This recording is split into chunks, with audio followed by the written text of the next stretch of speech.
embark on the Great Canadian Farm Tour, it is important to acknowledge that we are on the traditional lands of Indigenous peoples.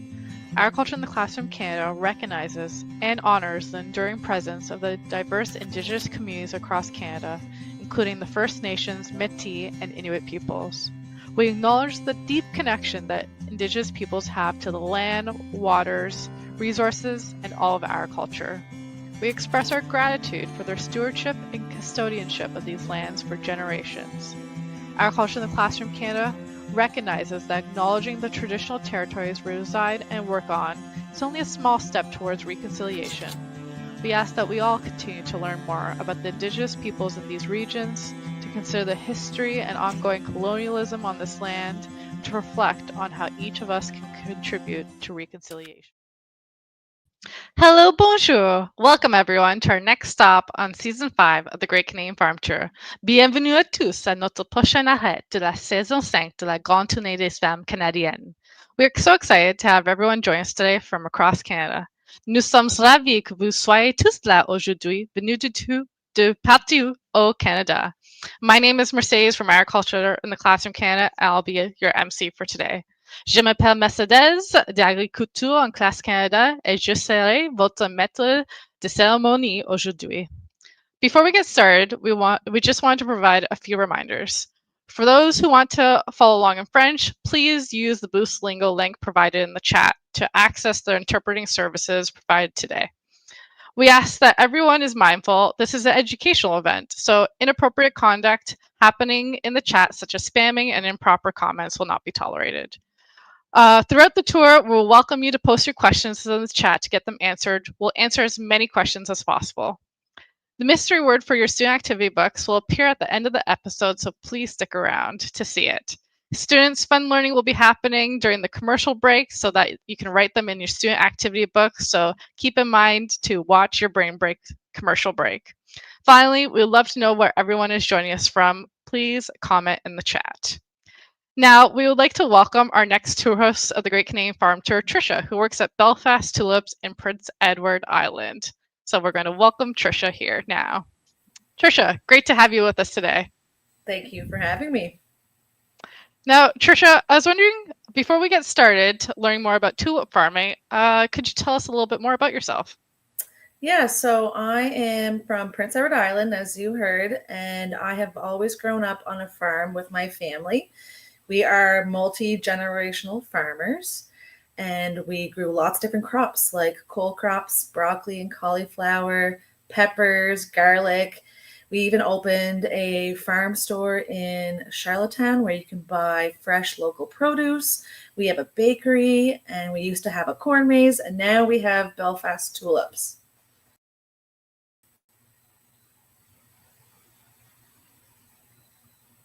Sorry, some technical difficulties on my end. My hands are clicking a couple of things. Thanks for sharing all about yourself, Trisha, and everything that your family does. It seems that you do quite a bit of stuff. Yes. So we are always doing different things, that's for sure. Well, before we dive into learning about tulips, I was wondering if you wanted to do any shout outs today. Absolutely. I hear there are a lot of students watching today, and I heard that there are 35 classes here in Prince Edward Island, including Belfast and Vernon River, which are two close communities to me, and Belfast Tulips is right in that class. So it's great to see that you guys tuned in, and I'm sure many of you have even been to our U-Pick before. Yes, so thank you again to Trisha and everyone joining us from across Canada. We're going to dive into learning about tulip farming by exploring a little bit more about Belfast tulips with our first video. So many of you need to know that, tulip season is over, so we're adapting with some amazing recorded videos of learning a little bit more about tulip farming. So let's dive into this very first video.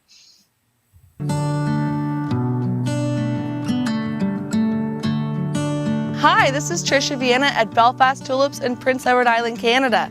We are your flower destination to experience a U-pick as well as for photos. We are partnered up with Vanco Tulips. Vanco Tulips is a greenhouse operation that sells tulips from January until around June. They've asked us, so we've partnered up with them to be your destination to keep people out of their tulip fields because the growth of the bulbs are very important for their operation. This is a family business, so my mom and dad own this and I help them by marketing the whole place. So our first year we planted our bulbs in 2019 of the fall. We've already went from 1 acre to 2.5 acres and it keeps growing every year.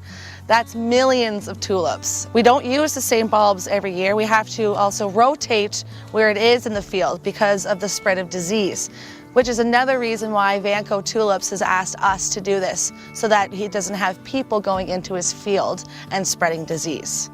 Do you want to come see the tulips? Follow me. How about I show you what a whole tulip looks like from the bulb all the way up to the flower.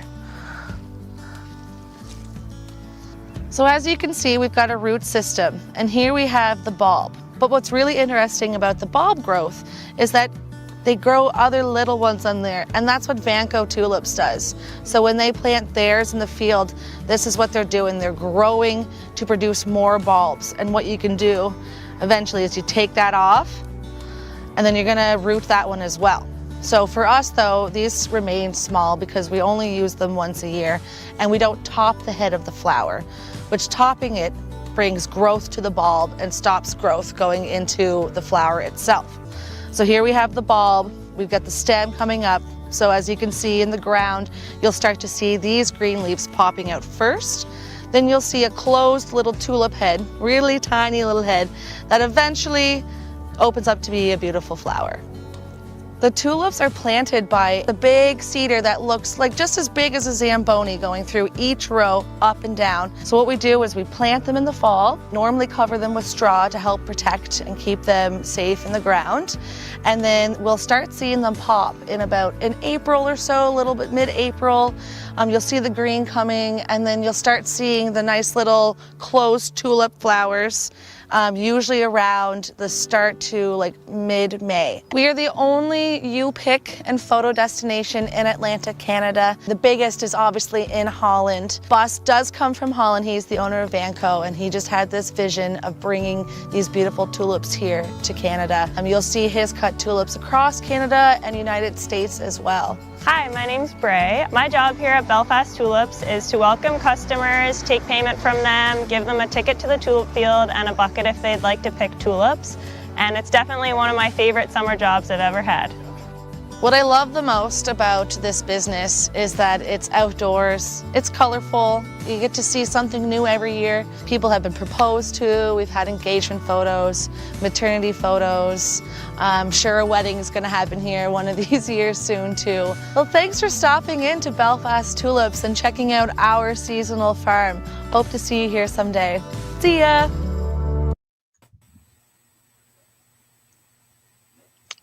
Wow, there's just so much great information about what it takes to grow tulips. Can you tell us a little bit more about your experience on a daily and seasonal basis, Tricia?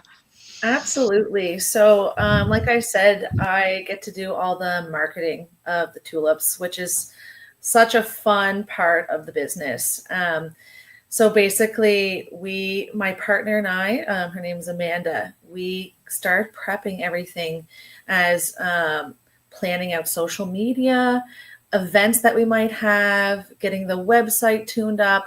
We start that in January, February. So that's a big part of our marketing side of things. We also start walking in social media. My mom and dad are obviously very involved. So we're always keeping them in the loop of where it's going. They're always checking. Bus will actually come out too. He always checks to make sure that everything is popping, that we did not experience any rot or anything happening, disease with the tulips. And then it's go time. It's such a quick time. It's 3 weeks. So once we're open, it's really busy. We always ask people to come and pick first when they're just starting to open, because that's the best time to pick your tulips. And then we let everybody know when it's flowering, and that is when we have lots of people out to take their photos, lots of family photos, and they even bring their pets out. We actually had a guinea pig one time and a pig, and we've had a horse and lots of dogs and cats. So it just seems like tulip farming is such a dynamic industry. There's so much more to it than just growing the tulips, but you've developed this whole agritourism business to it where you can have photography, pets are coming, you're looking into the cyclical production. So let's learn a little bit more about tulips by answering some of the questions from kids across Canada. So let's bring up a question. Sure.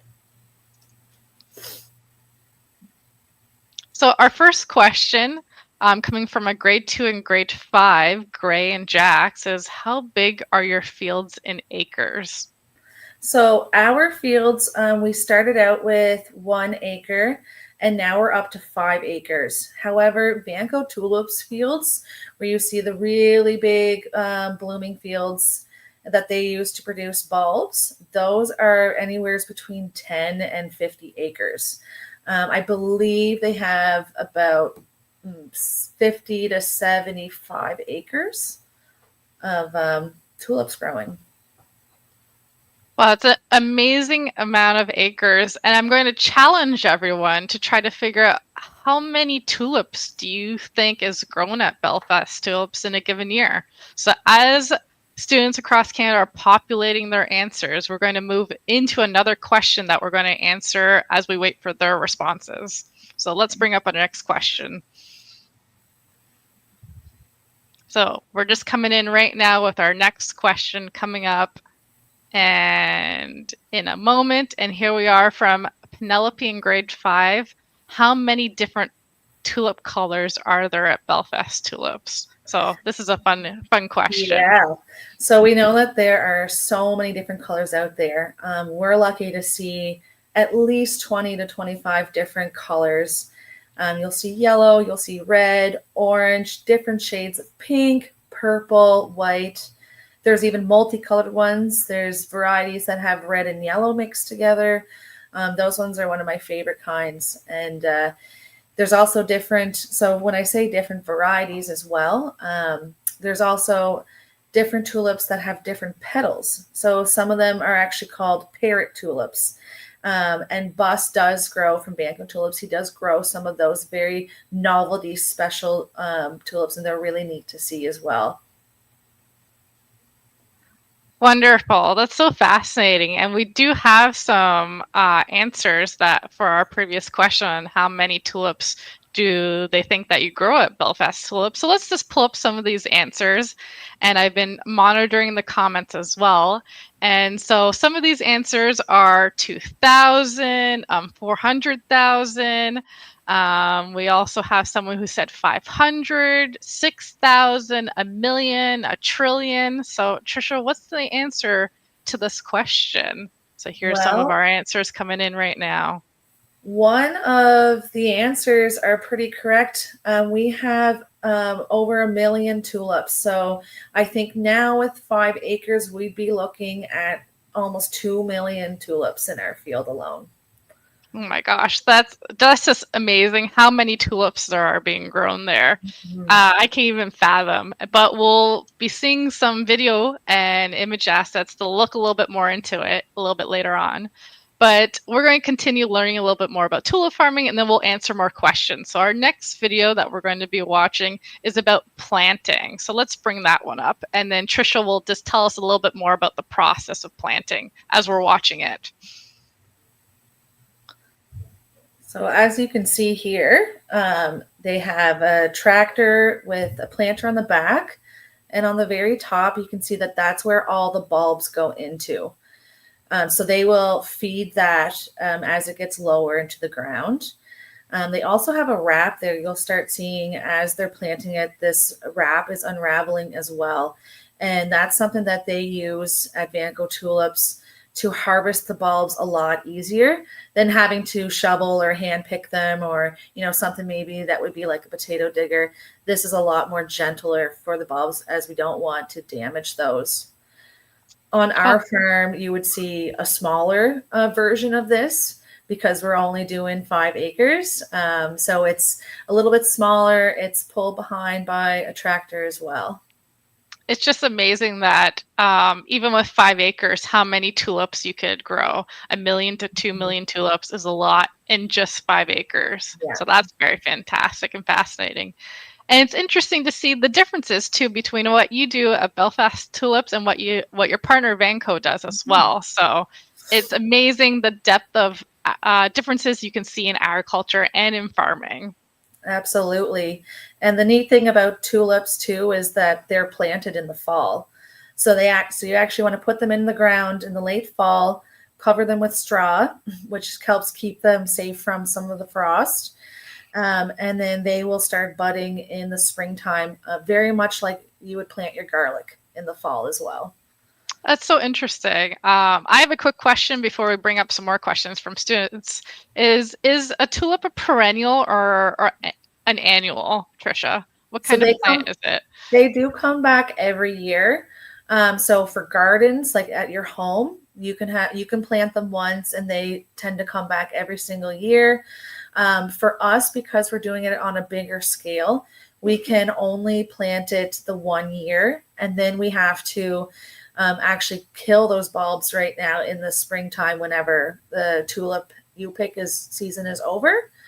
And then we have to rotate where we plant it to avoid getting any diseases spread. So it actually is, I think it's a 5-year window. So if we plant it in this plot this year, we have to wait another 5 years before we could plant it in that same spot again. Oh, that's so interesting. It's so much that goes into it to making sure that your plants are healthy, you're keeping soil quality, and making sure that you have a healthy tulip at the end of the day. So that's so interesting that you've shared all of that. Now let's jump into some questions from students across Canada. So we're going to pull up some questions right about now. So as our support team is bringing it up, we'll just look into, and here we have one right now. How do you water them all, and how many times do you need to water them? So this is a question from Brandon, Manitoba. So we're really lucky, again, because we are outdoors and it's in the springtime. We get plenty of natural rain water. So we don't have to worry about watering it ourselves. Now, if they were grown in a greenhouse, which is what Vanco Tulips does, they do have to water those daily. Like many greenhouse crops, it's really warm in there. You want to keep like a certain temperature, a certain humidity level. So they would have special sprayers that they would have on a timer that would actually water those tulips. But we're very lucky. We don't need to do that. I know Vanco, for their outdoor fields, they do have irrigation if they need it. But again, because it's in the springtime, that's where we get a lot of our rain anyways. Oh, that's good to know, just using the natural environment to help support your tulips. Mm-hmm. And so that was a great question. Thank you for asking. And now we'll bring up another question that's getting queued up right now. Is there a certain soil type you need for tulips? And I know PEI can have unique soil, very much so. So we have a really iron-rich soil here. I know tulips grow also in Ottawa. They grow in BC, outside of Vancouver. So really, it's not a certain kind of soil, but what you want is to make sure you have the right nutrients and the right pH level for your soil to grow it. So sometimes you might need to add a little bit of fertilizer to it, or something that kind of brings the acidity down as well. So our soil is very red. If you've never seen pictures or been here before, it's really red. It's a little bit sandy.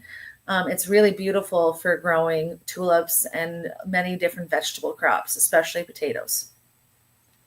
That's a great question, just because it just shows how easy, or not easy, but how diverse tulips can be planted across Canada. So that's very fun. Absolutely. And now we're going to do one more question and then go into our commercial break. So here we're going to bring up our very last question for this part before commercial break.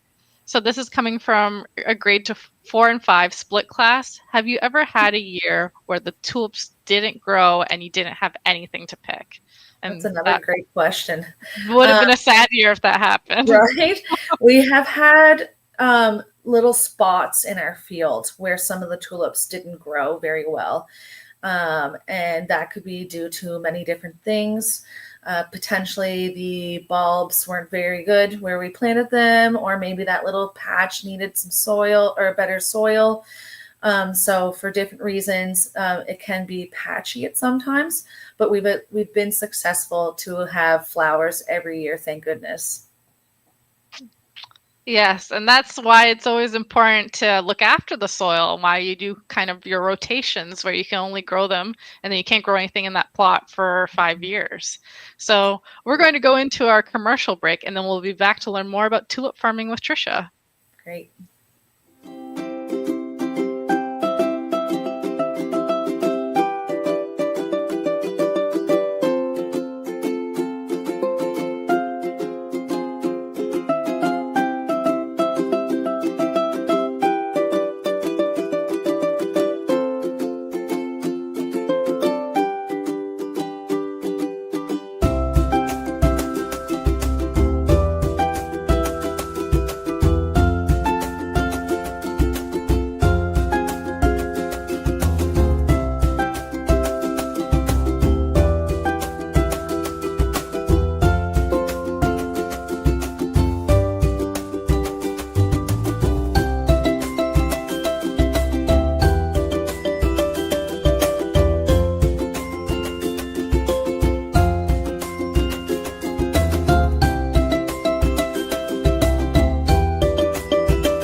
And we're back with Trisha, who's going to continue talking to us about tulip farming. And you mentioned a couple different facts about tulip farming earlier, Trisha, around how you put hay or straw down, and you can correct me, on top of the beds. So let's pull up a picture of that so everybody can kind of see it. Yeah. So can you talk a little bit more about why this is important?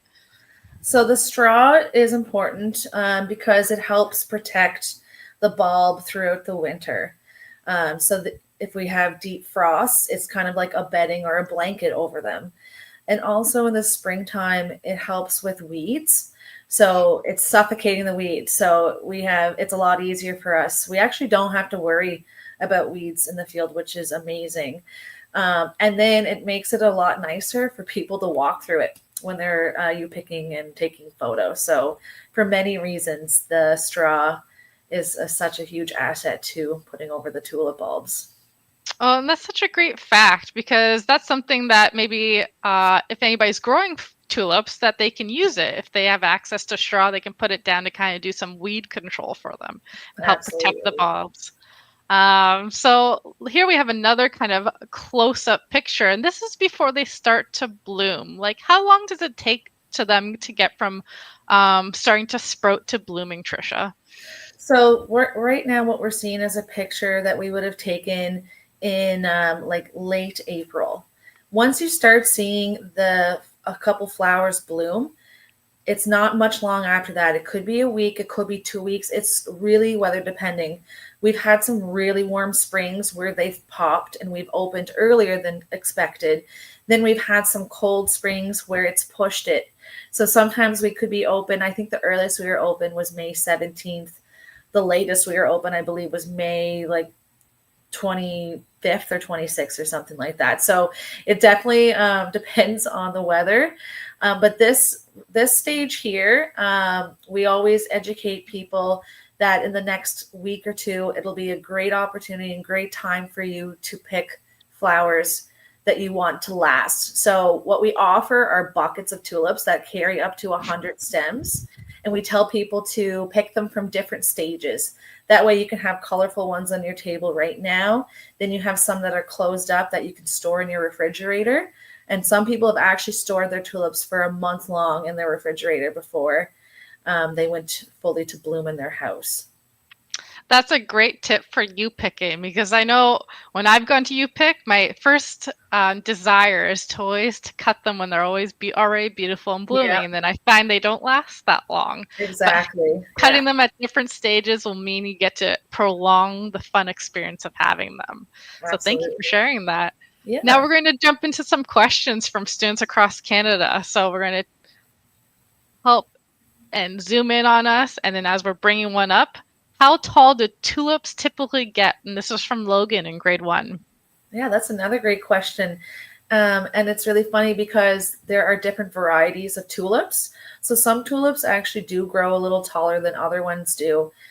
In our field, we've seen them grow as tall as like a foot. And then some of them stay pretty small too. So like maybe only 8 or 9 inches. Definitely depending on the variety and also depending on the weather and as well as how healthy your soil is. But yeah, that's an excellent question. That is a great question. And we're going to bring up another question from students across Canada and then showing one more video before we wrap up. So let's bring this question up. Coming in, how many visitors do you typically get in a year? This is from Wesley. Another awesome question. So typically, we're only open for 3 weeks. And there is 1 to 2, like there's 2 weekends that are super busy where a lot of people come out. So typically we would see over 10,000 people in 3 weeks, which most of people come on weekends. So in 3 weekends, we're seeing about, 8 to 10,000 people. That must be a situation where you have all hands on deck just to help Absolutely. support everyone. Now, this Yeah. is my question before we go into the next video or our last video is how many people do you need to help support this whole process? Is it just you and a few others, your family? Like how many people do you need to kind of help this process along? So we have about 15 people, give or take. My mom is pretty hands-on. She actually makes sure that we have students hired, younger kids are hired to work where you collect the tickets or to sell the tickets, as well as monitoring the fields. You have the farm hands behind, where Bus brings some of his workers to help plant it or spread the straw. My dad actually plants it as well too. So, you definitely see 15 to 20 people all said and done. Well, that's great to know, because if we have future tulip farmers or individuals who are looking to help you, we have a whole group of individuals. Trisha needs help over at her farm at Belfast Tulips. And then we're going to take a nice good pan view of a whole tulip farm. And Trisha, you shared this really amazing historical fact with me about Holland. I was wondering if you could tell me a little bit more about that and everybody else here. Absolutely. So back when World War II was ended, there was a lot of poverty, so people couldn't afford a lot of food. So in Holland, they actually ate tulip bulbs. They would make it into soups. I think they would dry it and grind it and put it into like flours to make bread. So that it's a very diverse flower. However, I don't recommend taking your tulips out of your garden and trying them yourself, because I'm sure they had certain varieties and everything. But yeah, I thought it was really interesting that they used to cook and eat tulips. Yeah, thank you for sharing that. I just wanted to make sure we had the opportunity to share it with everyone across Canada. So now we're going to take one more question, and then we're going to wrap up with Trisha. So we're going to bring up our final question from students across Canada right now. And then Trisha will be sharing some final words with all of you. So our final question coming in from Heidi: can we make our tulips last longer at home by adding sugar to the water or something else? So after they've been cut, is there a little special way to kind of help tend to them? So there is like what your grandmother might tell you to do is some people used to put pennies or copper into their vases. So we tell people at our farmers market where we sell the cut tulips that if you still have any pennies kicking around, that you can put that in. But you can also get store-bought tulip feed as well, or flower feed, to make your tulips last longer.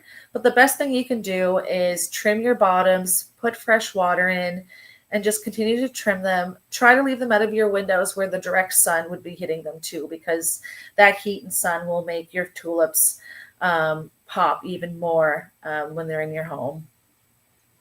And that was a great question. Thank you for your time today, Trisha. Is there any kind of final words you want to share with everyone that's joined us today? I just hope that everybody gets the chance to get out there and find any tulip farms that you might be able to visit wherever you are in Canada. Yes, and we strongly encourage you, visit your tulip farms, make sure that you explore different farms in your province or territory across Canada. It's such a great opportunity, and don't be afraid to ask questions from our farmers, because they love answering them. Mm-hmm. So thank you today, Trisha.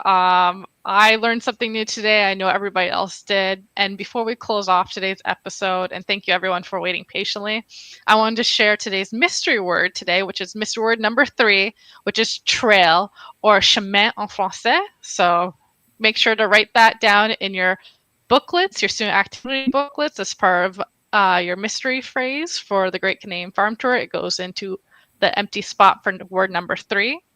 And thank you again to Trisha from Belfast Tulips for joining us on this episode of the Great Canadian Farm Tour. Our next one will be, thank you. Our next one will be on October 16th at 12:30 p.m. Eastern Time at a dairy farm in Nova Scotia. So we're going to be staying East Coast to experience our Great Canadian Farm Tour. And we just want to say goodbye for now, and à bientôt à tout le monde. Thank you. Bye.